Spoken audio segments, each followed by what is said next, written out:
દોસ્તો એક ખૂબ જરૂરી વાત કરવા જઈ રહ્યો છું. જો મારી વાતથી સહેમત હોવ તો આ વાતને શેર જરૂરથી કરજો. ગુજરાતમાં દારૂબંધીનો કાયદો છે. કોણ પીવે છે, કોણ વેચે છે, એના જોડે મને કોઈ લેવા દેવા નથી. પ્રોબ્લેમ મને ત્યારે થાય છે જ્યારે તમે એ જ ખાલી બોટલો આમ રસ્તા ઉપર ફેંકીને જતા રહો છો. એ ખાલી બોટલોના કાચના ટુકડા અહીંયા ફરતા મૂગા જાનવરોને વાગી શકે છે, અહીંયા કરતા કામદારોને પણ વાગી શકે છે. શું કાકા, અહીંયા કાચના કકડા પડ્યા હોય છે દારૂની બોટલોના, તો તકલીફ થાય છે કે નહીં થતી? હા, તમે અહીંયા કામ કરો છો તો આ કાચના કકડા આ રીતે પડ્યા છે દારૂના, તો પગમાં વાગે છે કે નહીં વાગતા? આગળ ને હા, તમે દારૂ પીવો વેચો એનાથી અમને કોઈ લેવા દેવા નથી, પણ ખાલી બોટલો આ રીતે રસ્તા ઉપર ફેંકીને જજો નહીં.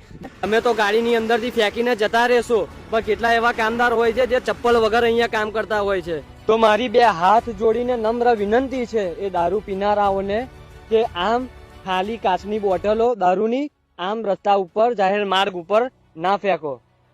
જય હિન્દ.